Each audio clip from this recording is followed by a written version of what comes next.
নমস্কার, আপনারা দেখছেন এখন দাসপুর বার্তা। দাসপুরের আঁচলের উপহার শালবনির রায়পুরে 19শে ডিসেম্বর বৃহস্পতিবার দাসপুর থানার পাঁচবেড়িয়া জিপি এলাকার সম্পূর্ণ মহিলা পরিচালিত আঁচল সংস্থার উদ্যোগে শালবনি ব্লকের রূপাইপুর প্রাথমিক বিদ্যালয়ে ওই এলাকার আর্থিক দিক থেকে পিছিয়ে থাকা 1.5 শতাধিক মানুষের হাতে জামা কাপড়, শুকনো খাবারের প্যাকেট এবং শীত কম্বল উপহার দেওয়া হয়েছে। এদিন ডাক্তার স্বপন কুমার ভৌমিক ও তার সহযোগীবর্গের তত্ত্বাবধানে বিনা ব্যয়ে 3 শতাধিক মানুষের স্বাস্থ্য পরীক্ষা ও চিকিৎসা পরিষেবা গ্রহণ করেছেন।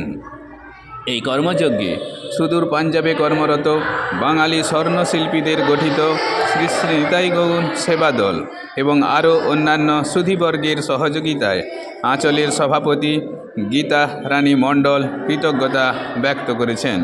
এই পরিষেবা রূপায়ণে কাজলী মণ্ডল, মিঠু ভৌমিক, তনুশ্রী বাগ, অর্চনা মাইতি, পম্পা দোলই, শ্যামলী দোলই, টুম্পা পোড়িয়া প্রমুখ সহকর্মীদের ধন্যবাদ জানিয়েছেন।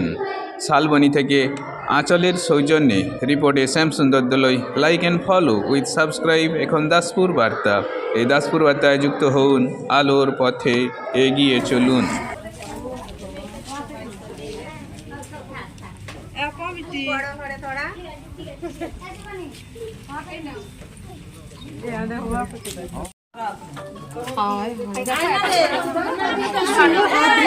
এই লাইভ হচ্ছে, কিন্তু লাইভ হচ্ছে।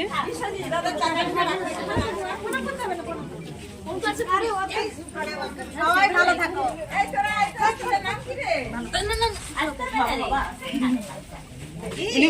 সব করতে হবে রে তোদেরকে।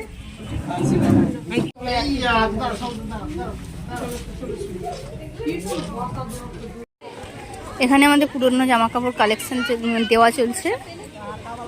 এখানে আঁচলের জন্য রান্না হচ্ছে।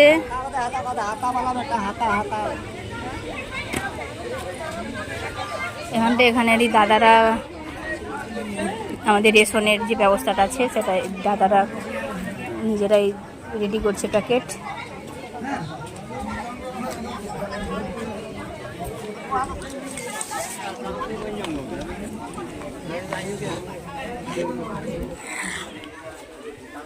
আমাদের কম্বল এনেছিল, সেই কম্বল। এখানে ডাক্তারি ক্যাম্প চলছে।